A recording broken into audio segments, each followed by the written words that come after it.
Ads లేకుండా latest episodes చూడండి. Sorry అత్తయ్య, ఏమనుకోకండి.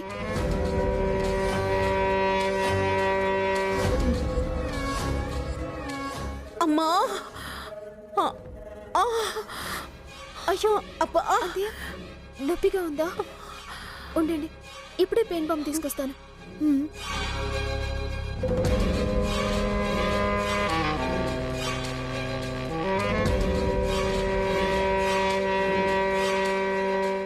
లేనిపోని అపోహలతో లేనిపోని చిచ్చులు పెట్టకు. ఇంకొకసారి ఇలా చేస్తే అక్కవని కూడా చూడ్ను. ముద్దొచ్చినప్పుడే చంకనెక్కాలి, మెత్తపడ్డప్పుడే మోల్డ్ చేయాలి అంటారు. ఆ మిథునకు అక్క మీద కోపం, అత్త మీద ప్రేమ మొలకెత్తింది. నన్ను దేవత అంది, దాన్ని పిచ్చిదంది. ఇప్పుడే దాన్ని ఇంకా ఇంకా నా దారికి తెచ్చుకుంటే నా భక్తురాలై ఆరాధించటం మొదలు పెడుతుంది. అత్తయ్య ఇలా వచ్చి కూర్చోండి, రండి.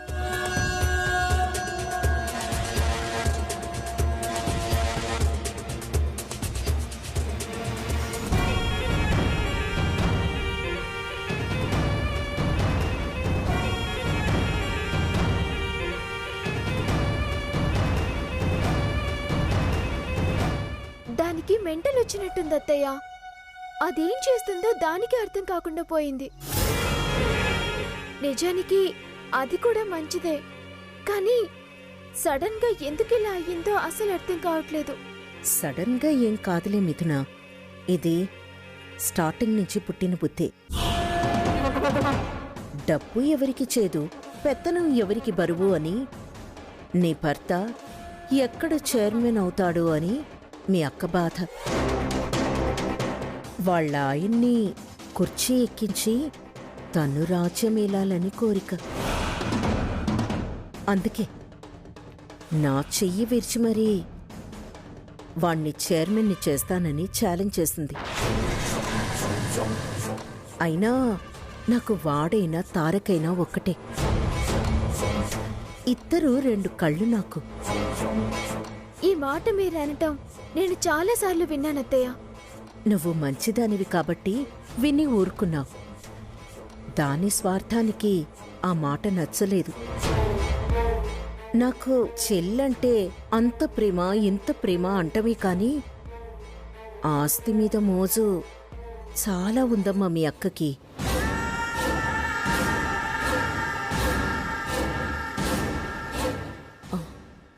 ఎవరైతేనే నా చెల్లెలి భర్తే కదా అని ఆ భావన ఏమైనా ఉందా?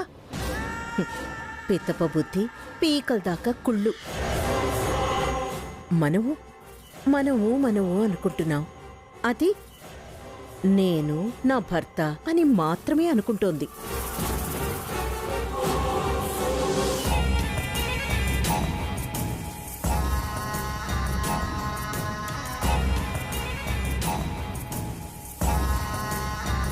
మిథున, అదిగో మీ ఆయన వస్తున్నాడు. ఈ విషయాలివి వాడి చెవిన పడినివ్వకు. వాడికి తమ్ముడన్నా మీ అక్కన్నా ప్రేమాభిమానాలు ఎక్కువ. మీ అక్క బుద్ధి తెలిస్తే గౌరవం పోతుంది, పైగా బాధపడతాడు. వాడిది నాలాగే అంతా మనవాళ్లే అనుకునే తత్వం. ఆ వైష్ణవి కూడా మంచిదే, కానీ చిన్న అపార్థం. అతి బాధపడ్డా మనమే కదా ఇబ్బంది పడాలి. చెయ్యి మెలేసిన పాపం అత్తయ్య గారికి వైషు మీద కోపమే లేదు. ఎంత మంచి మనసు, నిజంగా దేవత. అబ్బా! మామ్, ఏమైంది మామ్? బాంబు రాసుకుంటున్నావేంటి? ఏం లేదురా, కాస్త నొప్పిగా అనిపిస్తే పాపం మిథున బాంబు రాస్తోంది అంతే. నొప్పి నా చేతికైతే పాపం ఇది విలువిల్లాడిపోతుంది. నేనంటే మిథునకి పిచ్చి ప్రేమరా. ఇంత మంచి అత్తయ్య గారిని వైషు ఎందుకు అపార్థం చేసుకుంటుంది? వివరంగా చెప్పి దాని మనసు మార్చాలి. మిథున, ఇక చాలేమ్మా. వాడికి భోజనం పెట్టు, తీసుకెళ్ళు. వెళ్ళు. జాగ్రత్త మామ్.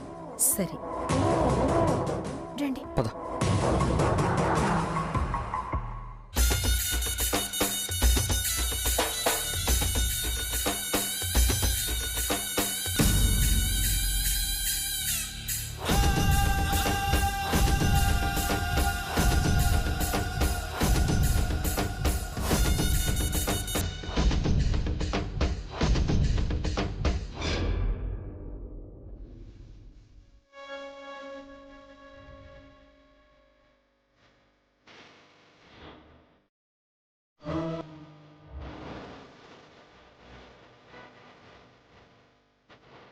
తప్పైందని మా సిన్నమ్మ కాళ్ళ మీద పడి క్షమాపణ చెప్పి ఈ తాళాలు అప్పచెప్దు గాని పద.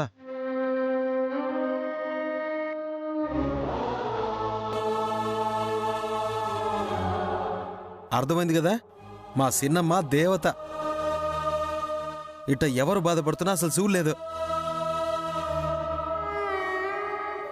ఆ రేఖాదేవి కల్లా కపటం లేని శేఖర్ గారిని నటించి నమ్మించి తన వైపుకు తిప్పుకుంది. నిజాలు తెలియని మంచితనమైనది. ఎలా ఆవిడ దుర్మార్గపు బుద్ధిని వీళ్ళకి అర్థమయ్యేలా చెప్పాలి? చెయ్యి దాటిపోయాక చేయగలిగిందేముంటుంది? ఏంటి వైషు ఆలోచిస్తున్నావు?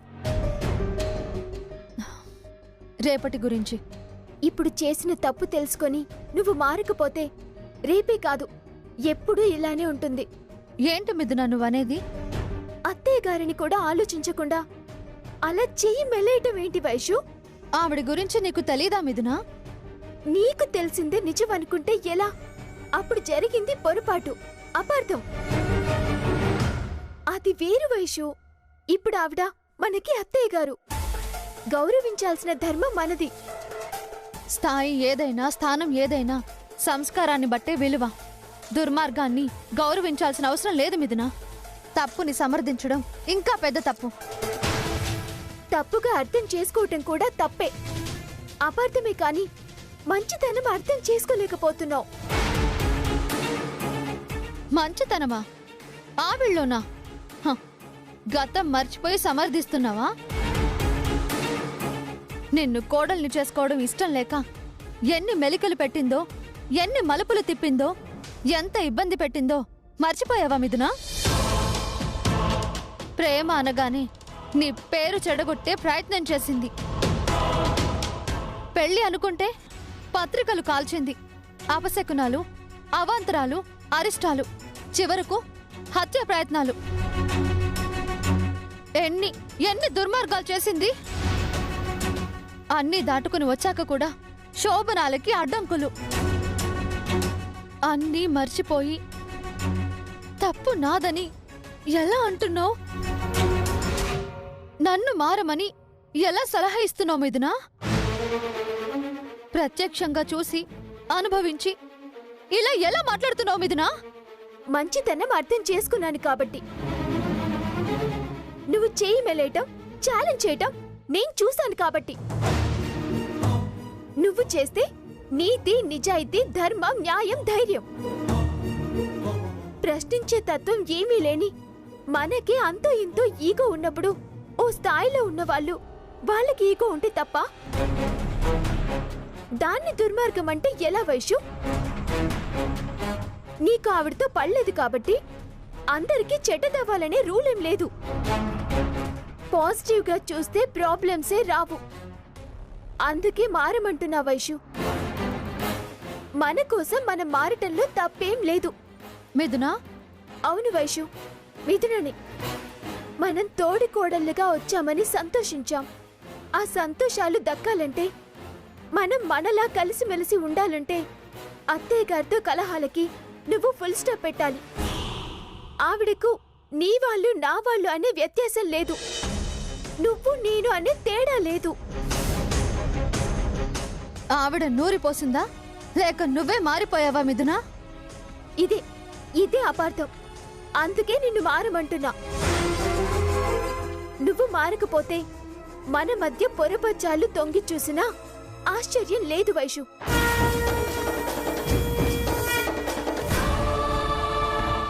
ఈ కుటుంబ గౌరవం నీకే కాదు, ఈ ఇంటి యోగక్షేమాలు సుఖ సంతోషాలు కాపాడాల్సిన బాధ్యత ఈ ఇంటి కోడలిగా నాకు కూడా ఉంది. నువ్వు పంతం వేడకపోతే పోటీ పట్టానికి నేను ఎంత దూరమైనా వెళ్తాను.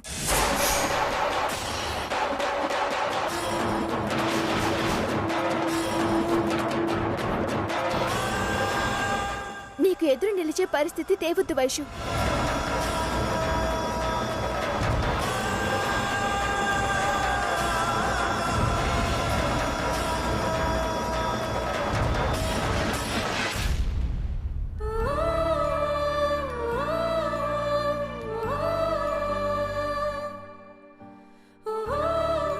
లేనిపోని అపోహలతో లేనిపోని చిచ్చులు పెట్టకు. ఇంకొకసారి ఇలా చేస్తే అక్కవని కూడా చూడ్ను. నువ్వు పంతం వేడకపోతే పోటీ పట్టానికి నేను ఎంత దూరమైనా వెళ్తాను.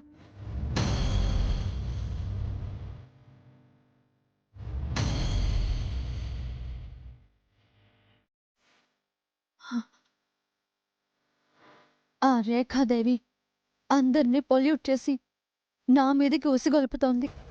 కాపాడుకోవాలి. ఈ కుటుంబాన్ని ఆ రేఖాదేవి దుర్మార్గాల నుండి కాపాడుకోవాలి.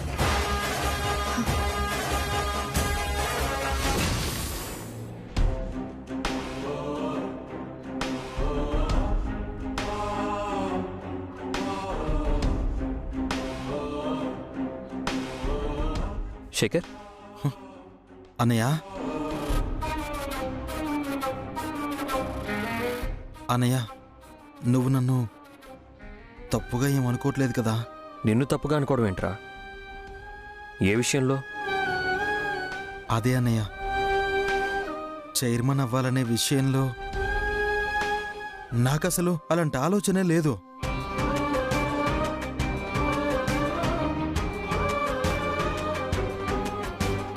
చదువు సంస్కారం ఉన్న నువ్వే ఆ ఉద్యోగానికి అర్హత కలిగినోడివే. బుల్లెమ్మకి నా ఆలోచన తెలియక తనకి తానే ఏదో ఊహించుకుని తొందరపడి నోరు జారింది.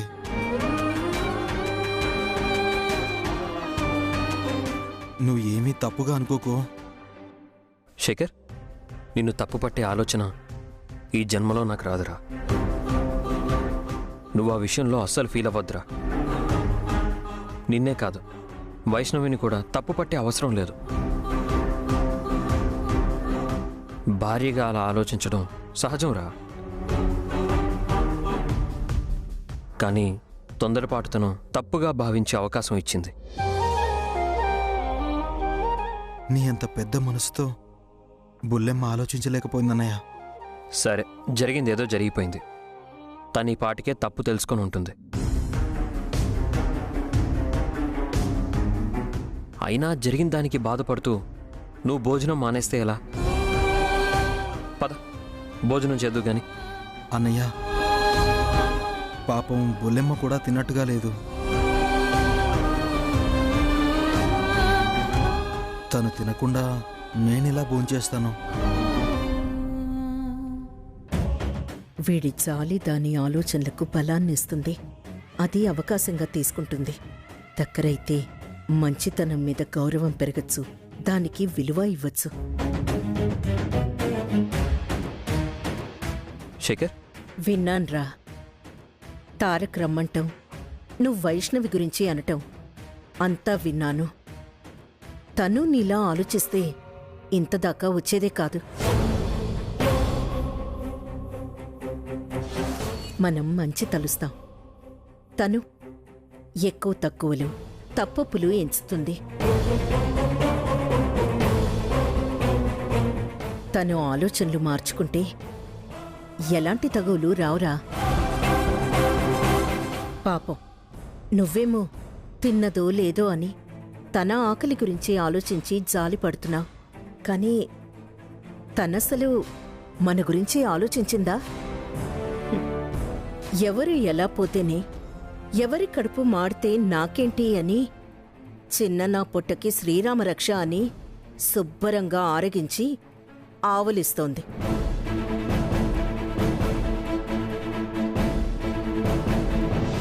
శేఖర్, తను చాలా డిస్టర్బ్ అయి ఉందిరా. ఇప్పుడు ఎవ్వరేం చెప్పినా వినే పరిస్థితిలో లేదు. మారినప్పుడు తనే మారుతుంది, అర్థం చేసుకున్నప్పుడు అర్థం చేసుకుంటుంది. పాపం, తననేమీ అనొద్దురా.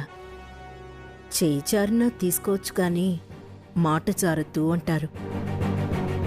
కసుబుసులాడకు, నిదానంగానే చెప్పు, సరేనా? అట్టగే సినమ్మ. సరే, పదండి, భోజనం చేద్దాం. రండి. శేఖర్, పద.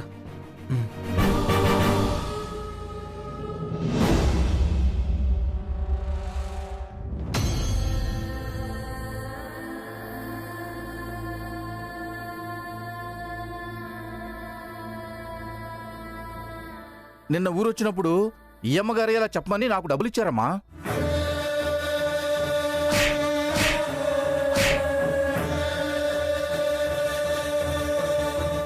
కోడలిగా వచ్చాక వీడి మీద ప్రేమ కన్నా పెత్తనం మీద, అధికారం మీద ఆరాటం పెరిగింది.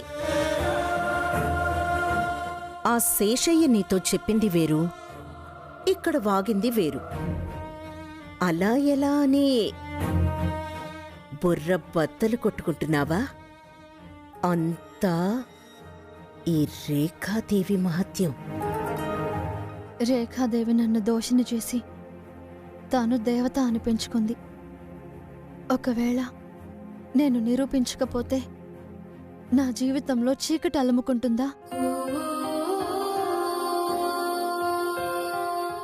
నో, అలా జరగడానికి వీల్లేదు. మా అబ్బాయి కమ్మిన ఆ రేఖాదేవి దుర్మార్గాన్ని తొలగించి తీరాలి. మా కుటుంబంలో వెలుగులు నింపాలి, నిజాలని వెలుగులోకి చూపాలి, అందరి కళ్ళు తెరిపించాలి. ఇది నా కుటుంబం, ఇది వృద్ధి చెందాలే కానీ అస్సలు విడిపోకూడదు.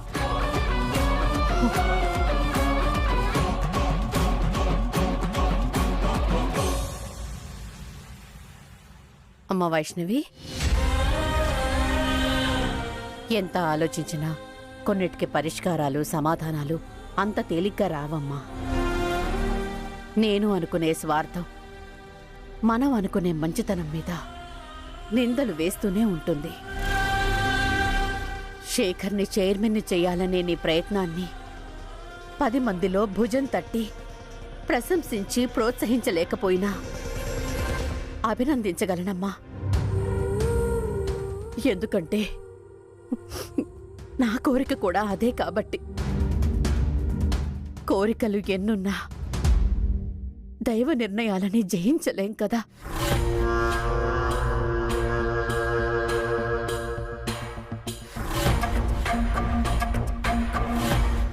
అలా ఎందుకు అనుకుంటున్నారు అత్తయ్య? సంకల్పం మంచిదైతే, నిర్ణయానికి కట్టుబడితే, దృఢ సంకల్పంతో ప్రయత్నం చేస్తే ఎవ్వరి నిర్ణయాన్నైనా జయించొచ్చు. అంత హైప్ ఉందని జనం అనుకున్నా 80% ఒళ్ళు కాలిపోయిన తర్వాత పెరాలసిస్ వచ్చి నడుం పడిపోయినా సరే తన సంకల్పం వీడలేదు డబ్ల్యూ మిచెల్ గారు. ప్రపంచం తన వైపు చూసేంత గొప్ప మోటివేషనల్ స్పీకర్ అయ్యారు. దోషం లేని ప్రయత్నానికి అపజయం ఉండదు అత్తయ్య గారు. వాడి జాతకంలోనే దోషం ఉంటే మనం మాత్రం ఏం చేయగలమమ్మా? ఆ దోషమే వాడు 14 ఏళ్లు అందరికీ దూరంగా పెరిగేలా చేసింది. ఆ దోషమే తండ్రి లేని పిల్లాడిని చేసింది. ఆ దోషమే కదా అక్షరం అంటే ఏంటో ఎరగని రాత రాసింది.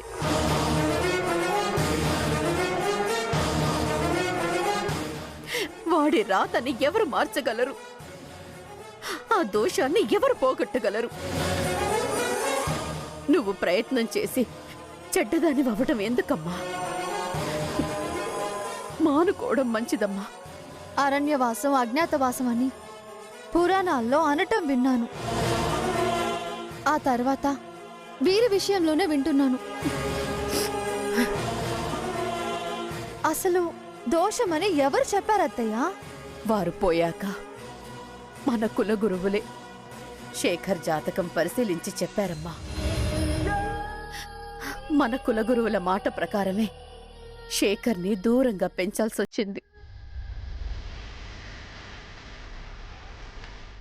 ఈ జాతకం దోషం అనే దాంట్లో ఆ లేఖాదేవి పాత్ర ఏమైనా ఉందా? ఆవిడ గారి కుట్ర కోణం ఏమైనా దాగుందా?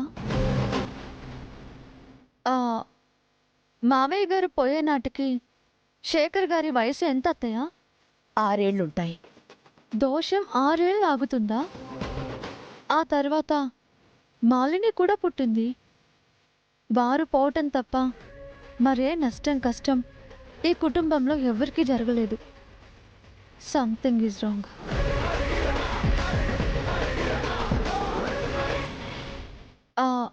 అత్తయ్య, ఒకసారి శేఖర్ గారి జాతక చక్రం నాకు ఇస్తారా?